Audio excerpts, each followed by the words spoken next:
Bonsoir à tous et bienvenue dans Plus d'Actu. À quoi ressemblera le rond-point Schuman dans le futur? Faudra-t-il d'ailleurs encore parler d'un rond-point ou plutôt d'une place piétonne? Les travaux sont en cours et ils devraient durer 2 ans. Alors à quoi ressemblera au-delà de ce rond-point le quartier européen dans le futur? Quels seront les impacts sur la mobilité ou sur la qualité de vie des habitants du quartier? C'est le débat que nous vous proposons ce soir dans Plus d'Actu.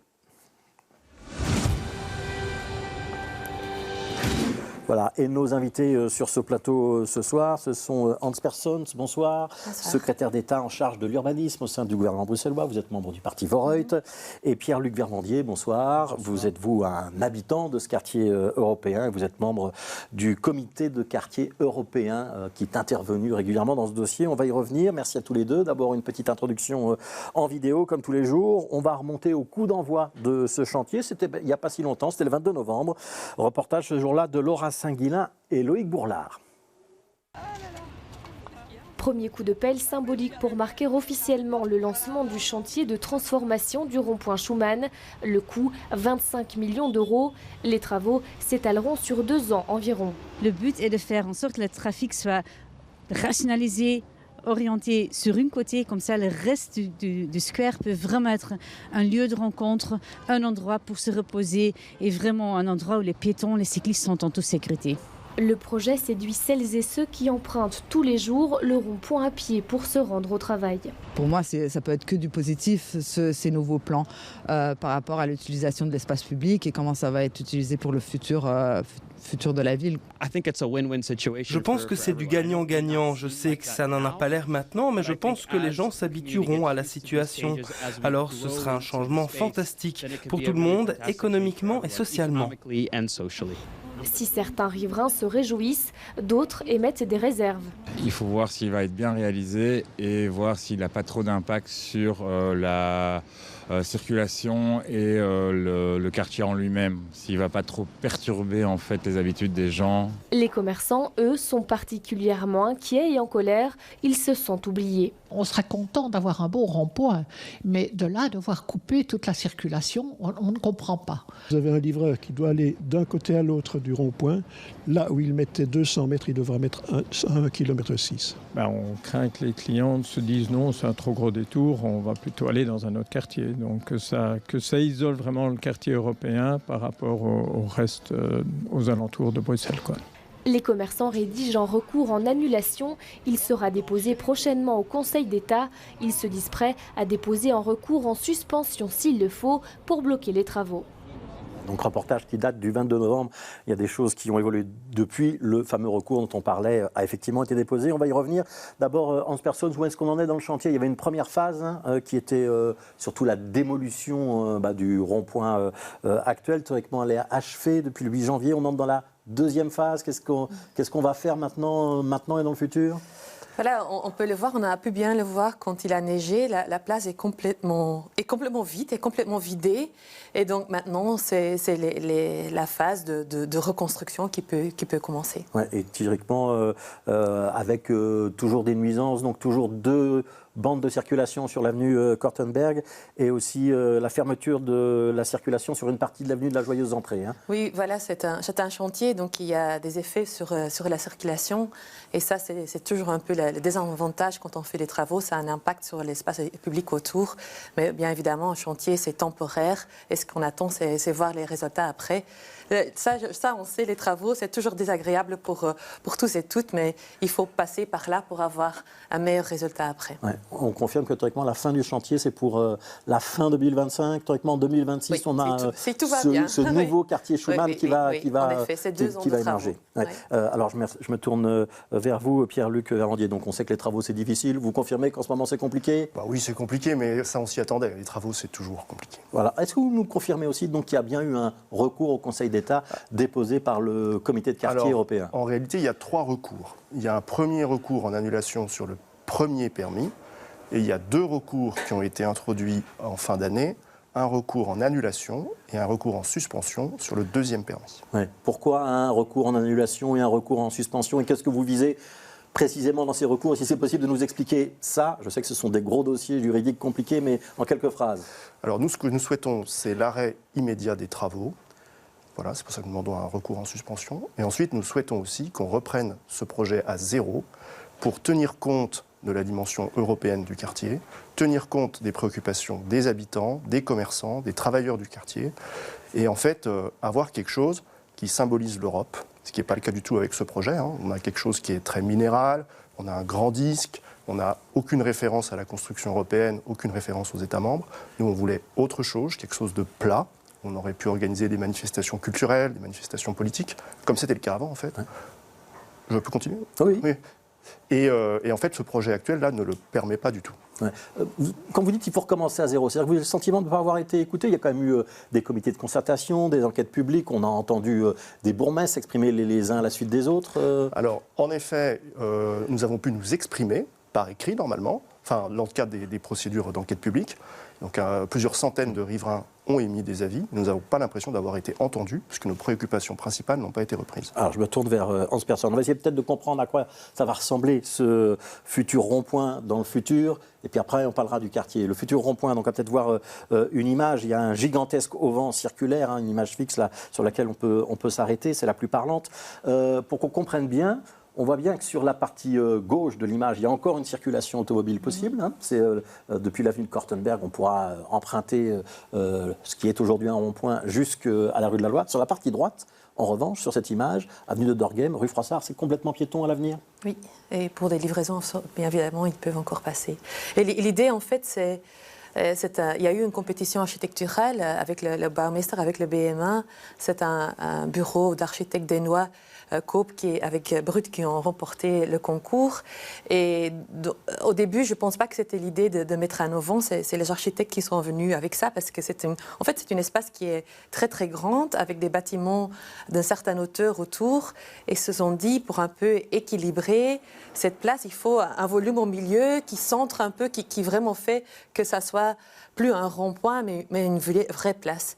Et je veux quand même insister dessus. À l'avenir, des manifestations, des rencontres peuvent bien évidemment encore avoir lieu à cet endroit. C'est justement ça qu'on veut faire à l'avenir, faire en sorte qu'il y a beaucoup plus de rencontres qui puissent avoir lieu à cet endroit, parce que maintenant, c'est surtout un lieu où personne ne veut être. On y passe vite, on ne s'arrête pas. À l'avenir, on veut que les gens se donnent rendez-vous à cet endroit. Et bien évidemment, des manifestations doivent continuer à pouvoir avoir lieu. Ça, parce que il y aura toujours des rassemblements, des manifestations. Oui, parce qu'on est c'est vraiment au centre des institutions européennes, et le droit de manifester, c'est un droit. Et bien évidemment, on ne va pas intervenir là-dedans. Cette place se prête encore à ça. Ouais. Pourtant, ce sera creusé en dessous, cet auvent. Il y aura des différences de niveau. Oui, mais ça ne veut pas dire que les gens peuvent prendre l'espace. Ouais. Vous auriez souhaité quoi, monsieur Randier? C'est vraiment l'auvent qui vous pose problème? C'est les différences de niveau? Ou c'est le fait que ça devienne une rue piétonne et que ça puisse avoir des impacts sur la mobilité? Alors, sur l'aspect rue piétonne, je voudrais juste amener une petite précision. Il n'y a pas que les livraisons qui pourront faire le tour sur la droite. Il y aura aussi les 5 lignes de bus, tous les taxis, véhicules de transport avec chauffeur et les véhicules diplomatiques. Ouais, donc ça fait grosso modo un véhicule par minute. Donc c'est pas quand même... Ça. Vous avez 5 lignes de bus, des taxis qui partent en très grand nombre après chaque réunion de ministres ou réunion technique au Conseil. Donc ça fait quand même beaucoup de monde qui pourra continuer à rouler, mais pas les habitants du quartier qui, eux, ne pourront pas passer du nord au sud. Alors ensuite, pour ce qui est de l'auvent ou des manifestations, moi j'ai beaucoup de mal à imaginer qu'on puisse manifester dans une zone creuse. En tout cas, la police n'autorisera pas de grandes manifestations. Avant le Covid, moi je travaille dans le quartier européen depuis 13 ans, il y avait une manifestation par jour travaillée, avec des groupes qui venaient de toute l'Europe. Et là, ils vont se retrouver sous un miroir, parce que le auvent, il y a un miroir dessous. C'est quand même c'est pas ce qu'ils sont venus chercher. Ils sont pas venus pour se regarder eux-mêmes. Ils sont venus pour parler aux institutions européennes. Et là, depuis le Berlaymont ou depuis le Conseil, c'est sûr qu'on ne pourra pas les voir. Donc nous, ce qu'on aurait souhaité, c'est un espace beaucoup plus ouvert, comme c'était avant, où on pouvait organiser la fête du pain, des fêtes de la musique, des réceptions, etc., où chacun aurait pu prendre sa place, chacun à son tour. Ouais, on voit quelques images de synthèse de ce que ça va devenir. Juste au point là, sur les manifestations, 11 personnes qui ont passé à autre chose, ça va vraiment être compliqué d'organiser des manifestations sur ce site-là, où ça va être possible? Ou on va les décaler un petit peu? Sans doute, déjà maintenant, quand c'est des très très grandes manifestations avec des tracteurs et tout ça, c'est pas cet endroit-là. Mais bien évidemment, les petites manifestations, il y a toujours moyen de les organiser à cet endroit, parce que c'est important au cœur de l'Europe. Ce droit de manifester, ça doit continuer à pouvoir avoir lieu là, à cet endroit. Mais ce n'est pas uniquement un lieu de manifestation ou de protestation, ça doit vraiment aussi être un lieu de rencontre. 24 sur 24, 7 sur 7, c'est important que ça vraiment symbolise le cœur de l'Europe. Et on est là avec des habitants, des visiteurs, des gens qui travaillent dans les institutions. Et c'est vraiment l'espace public à cet endroit, un pouvoir très connecteur entre ces différentes groupes. Un point important quand même dans le projet, c'est que le début de la rue de la Loi, donc la petite portion qui se trouve entre ce rond-point Schuman et le parc du Cinquantenaire, ça va devenir piéton. C'est quoi? C'est une nouvelle petite avenue Louise? C'est quoi l'idée? Ça va devenir un espace de promenade? C'est un bout très petit, et c'est un peu l'entrée du parc. Mais donc ça va devenir complètement piéton aussi? Oui. Très vous en espérez quoi? Parce qu'on a parlé des arbres, et ça, on a verdorisé au maximum la place, mais il y a une station, tunnel et tout ça en dessous, donc il n'y a pas... On a vraiment poussé au maximum la verdorisation. Vous en espérez quoi de cette transformation? Ça va devenir un quartier plus apaisé? Il y a quand même tout le goulet de voitures qui va venir depuis l'avenue de Kortenberg, c'est-à-dire la fin de l'autoroute de Liège, la fin de l'autoroute 40, ils pourront passer, ce sera suffisamment fluide pour eux ou pas? Ou on va avoir des fils qui vont remonter jusqu'à la place Jean-Bline Demeux? Non, normalement, mais tout ça a été étudié. Il y a bien évidemment une phase d'adaptation, parce que c'est un grand changement pour les quartiers et pour les automobilistes, mais tout a été étudié pour que ça se passe d'une façon fluide et il n'y a pas trop de report sur les quartiers. Mais pour vraiment réfléchir à un quartier apaisé, ça va au-delà de la place, et il faut penser à tous les quartiers, et c'est pour ça aussi que la ville et la région ensemble ont maintenant une vision partagée pour le quartier qui va au-delà de l'espace public, mais qui réfléchit aussi à tout ce qui est bâti et comment on peut faire de ce quartier un quartier mixte, avec pas uniquement des bureaux, mais aussi des logements. Alors justement, à quoi ça va ressembler dans le futur? On sait qu'il y a des projets, il y a des bâtiments de la Commission européenne qui vont être remis sur le marché. Ça va devenir en partie des logements. On va pouvoir avoir plus de mixité de fonctions dans ce quartier ou pas? Oui, c'est un momentum, parce que la Commission va libérer pas mal de bâtiments. Il y a 360 000 mètres carrés qui va être mis sur le marché, et donc qui vont être mis dans un fonds. Et on a une vision pour ce fonds, pour faire en sorte que 50% de ce bâti devient des logements. Sur le long terme et sur le court terme, on va vraiment faire en sorte qu'il y a beaucoup de logements dans ces bâtiments. Oui, avec les logements, il y aura des commerces, des équipements, des écoles, des crèches, des choses de ce genre-là? Ça, c'est un élément très important. À l'heure actuelle, le quartier européen est un quartier assez monofonctionnel. On l'a vécu aussi pendant la période Covid.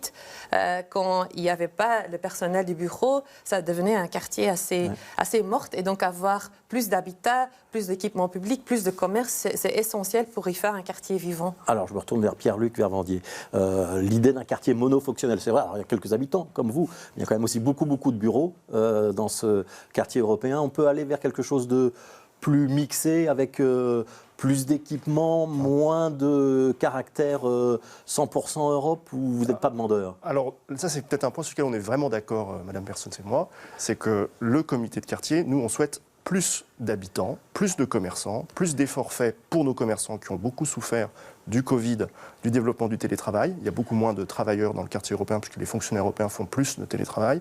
Il y a moins de réunions européennes, donc ça a un impact sur nos commerçants.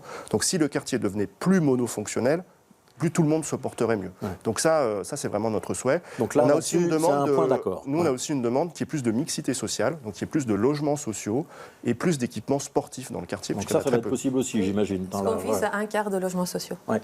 Alors sur l'aspect mobilité, je voudrais peut-être qu'on revienne là-dessus, parce que c'est peut-être un problème pour vous. Donc on va avoir, quand Hans Persson dit non, a priori, ça va être suffisamment fluide pour ceux qui arrivent par l'avenue de Kortenberg, est-ce que vous la croyez? Et le fait qu'on ne puisse plus remonter depuis le sud de la ville, depuis l'avenue de Kortenberg ou la rue Froissart, ça c'est une difficulté ou pas? Ça, c'est un point de désaccord entre nous deux. Donc ça, c'est le point central. C'est un grand point, c'est un point central.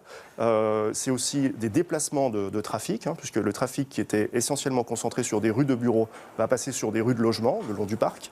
Donc là, on avait des rues qui étaient apaisées, qui vont devenir très chargées en circulation. Donc vous faites par référence à l'avenue de la Joyeuse Entrée, par exemple, qui va être ouverte à la circulation dans les deux sens. Exactement. Ouais. Voilà. Et ensuite, il y a des questions qui se posent pour les commerçants avec des délais de livraison qui vont être beaucoup plus importants qu'aujourd'hui. Le quartier européen, il y a beaucoup de restaurateurs, donc ils se font livrer tous les jours. Et on a déjà des restaurateurs qui reçoivent des messages de leurs fournisseurs en leur disant, avec le nouveau plan de circulation, si mon trajet dure plus de 20 va être rallongé de 15 minutes pour venir te livrer, ça va te coûter plus cher. Ouais. Et donc là, il y a une vraie inquiétude de la part... Le fait que l'avenue de la Joyeuse Entrée soit malgré tout rouverte à la circulation, ça va quand même permettre une connexion entre Etterbeek d'un côté, Schaerbeek de l'autre. C'était pas dans le projet initial. Vous pouvez reconnaître que c'est un acquis. C'est un changement, mais dans le quartier, il y a beaucoup de gens à qui ça ne plaît pas. Donc je dois aussi le dire sur cette tribune. Ouais, donc il y a des gens qui ne voulaient pas qu'on passe par la Joyeuse Entrée. On continue par passer par le rond-point. Le rond-point Schuman, qui est un rond-point essentiellement de bureaux, alors que Joyeuse Entrée, nous avons des habitants. Oui. Et aussi, il y a un autre problème sur la Joyeuse Entrée, c'est qu'en fait, les gens qui viennent en famille sur le parc, l'avenue de la Joyeuse Entrée, c'est un peu une phase de transit entre un espace récréatif et la ville. Oui, là, donc vous avez beaucoup d'enfants qui partent vite sur le passage piéton, vous avez des gens qui sont un peu distraits, et là vous allez avoir un trafic très dense, alors que jusqu'à maintenant c'était un trafic très apaisé. Sur ces points de mobilité, 11 personnes, c'est ce qu'on peut répondre. Ou est-ce que vous me dites que c'est plutôt Elke van den Brand qui doit répondre? Mais voilà, ici c'est un projet à l'époque qui était pensé par mon prédécesseur Pascal Smet, qui était repris par ma collègue Elke van den Brand, et c'est maintenant Belleris qui est le maître d'ouvrage. Donc il y a plusieurs personnes qui sont responsables ou qui sont derrière le projet. Est-ce que vous comprenez les craintes en matière de mobilité ou pas? Je comprends, parce que voilà, c'est un grand changement. J'avoue que c'est un grand changement et que ça va nécessiter des changements de comportement. Et les gens, tant les habitants que les livreurs, tout le monde doit trouver son chemin dans cela. Et voilà, mais tout a été bien étudié. Je comprends ce que vous dites sur la Joyeuse Entrée. Et au début, ce n'était pas prévu. C'était suite à un recours de la commune d'Etterbeek qu'on a réouvert sur cette partie-là. Mais il faut voir ça comme quelque chose d'évolutif. Selon toutes les études qu'il y a eu, il n'y a pas trop de reports sur les quartiers. Et s'il y a des reports, s'il y a des faiblesses dans le projet, il faut intervenir pour éviter qu'il y ait certaines choses qui deviennent des courts-circuits. Ça veut dire que si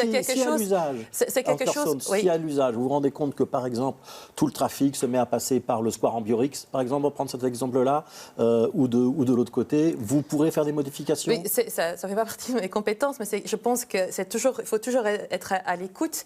Et voilà, comme je disais, tout a été étudié, mais il se peut toujours que quelque chose ne fonctionne pas. Mais après, il faut adapter, il faut s'adapter aux problèmes qu'il y a sur le terrain. Ça, c'est important. Oui. Je reviens un instant sur ce à quoi va ressembler ce quartier dans le futur. Il y a moins de fonctionnaires européens, ou en tout cas, ils viennent moins souvent. Il y a moins de réunions internationales. Il y aura d'autres logements, et vous nous dites qu'il y aura un quart de logements sociaux.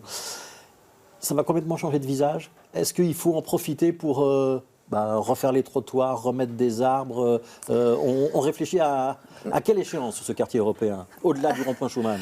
Mais ça fait très longtemps qu'on y pense d'y faire de ce quartier un quartier mixte, mais je pense que vraiment maintenant, il y a vraiment un momentum parce qu'il y a tant de mètres carrés de bureaux qui se libèrent, sur lesquels on travaille main dans la main avec le privé, avec la ville de Régent pour vraiment développer une autre vision.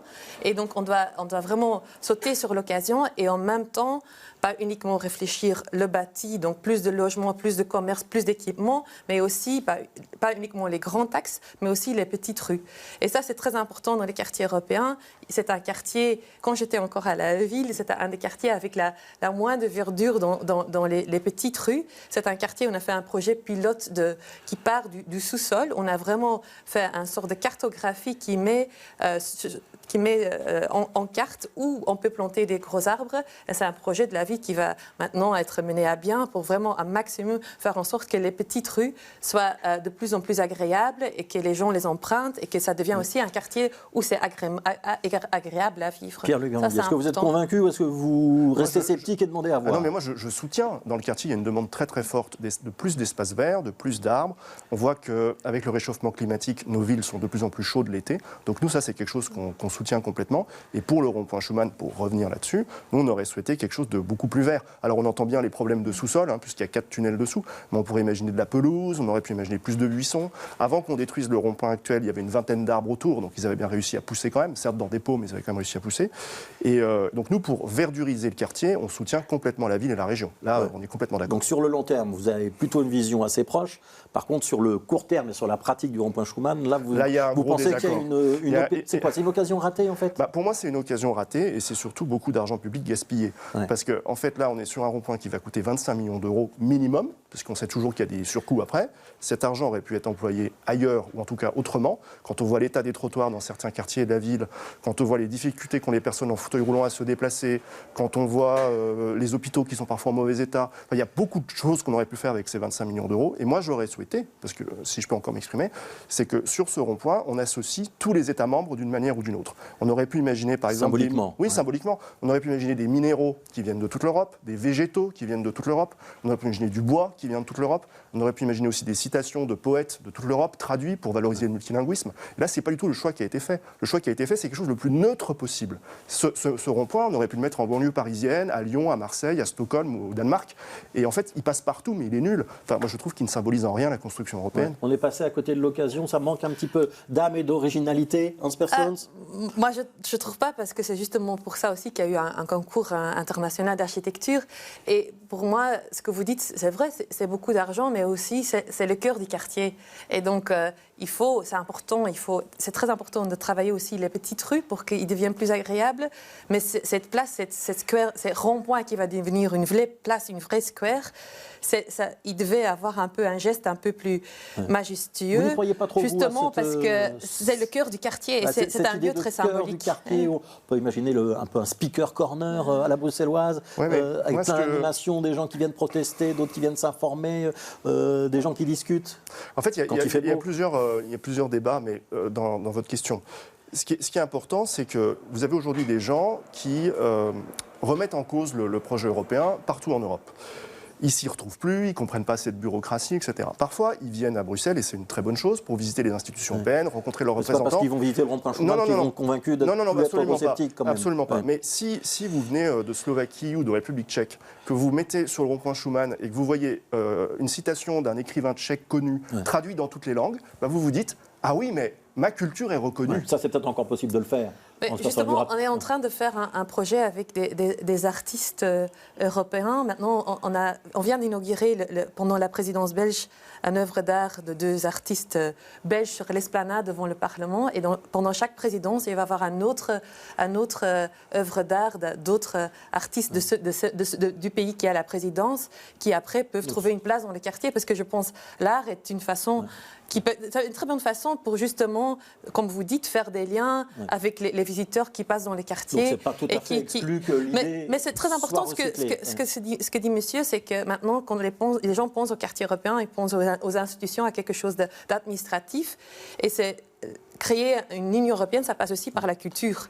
Et ça, c'est important. Toute la question, 20 secondes. 25 millions, hein, c'est le budget total. Il y avait 17 millions qui étaient prévus de fonds européens, puis pour une question de répartition du plan de relance belge, finalement, ce ne sera pas de l'argent qui viendra de l'Europe. C'est Belliris qui va payer au final? Ou c'est la région bruxelloise?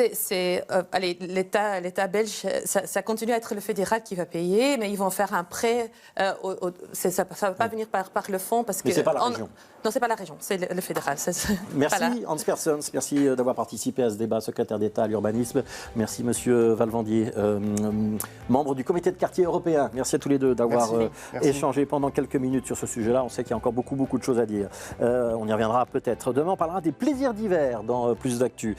Ont-ils été bénéfiques pour les commerçants et les restaurateurs du quartier, notamment Sainte-Catherine, Dansart? Faut-il revoir l'organisation en matière de mobilité ou de nuisance pour les riverains? Donc réponse à ces questions demain soir. Et puis demain matin, notre matinale Bonjour Bruxelles, dont seront notamment Charles Papens et Nawal Benamou. Continuez à bien vous informer et à demain.